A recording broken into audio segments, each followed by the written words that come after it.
Assalamualaikum warahmatullahi wabarakatuh. Alhamdulillahilladzi 'allama bil qalam 'allamal insana ma lam ya'lam.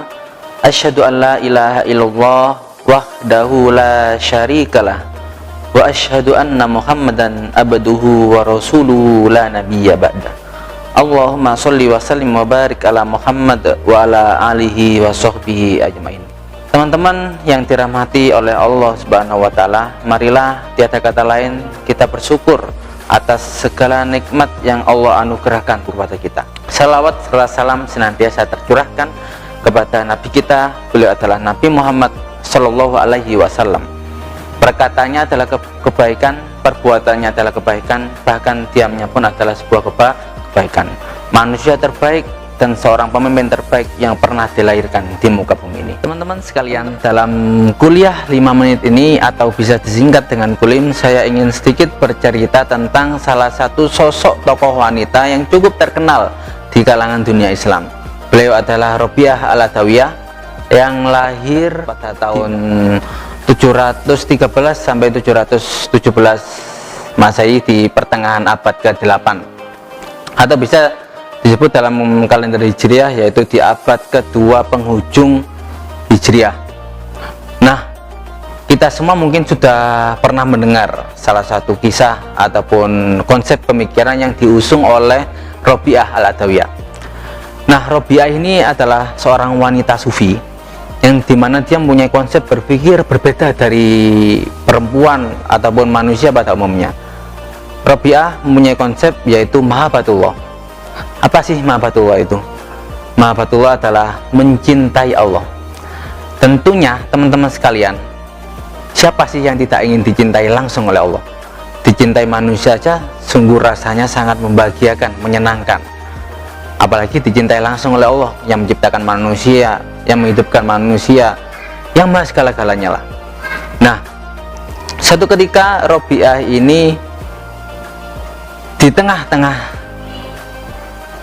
kehidupannya, di waktu siang bolong, beliau keluar rumah. Apa yang dia lakukan?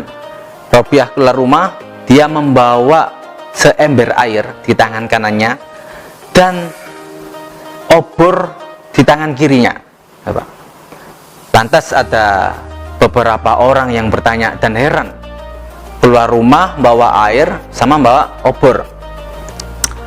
Lantas seseorang bertanya kepada Robiah, "Wahai Robiah, apa yang kamu lakukan di tengah-tengah di siang bolong ini? Kamu keluar rumah bawa air satu ember dan obor api di tangan kirimu." Robiah pun menjawab, "Oh, saya ingin membawa air satu ember. Saya ingin memadamkan api neraka." Coba. Terus yang tangan kiri, kamu membawa obor di tangan kirimu. "Oh, saya membawa obor di tangan kiri saya ini mau saya gunakan untuk membakar surga." Nah, teman-teman sekalian, ada makna tersirat dari apa yang dilakukan oleh Robiah Al-Adawiyah. Robiah mempunyai alasan. Apa yang dilakukan itu adalah karena melihat kecemasan Robiah terhadap kondisi umat Islam pada waktu itu. Manusia lah rata-rata. Kenapa? Biasanya manusia itu kalau melakukan ini ingin dapat ini dan seterusnya.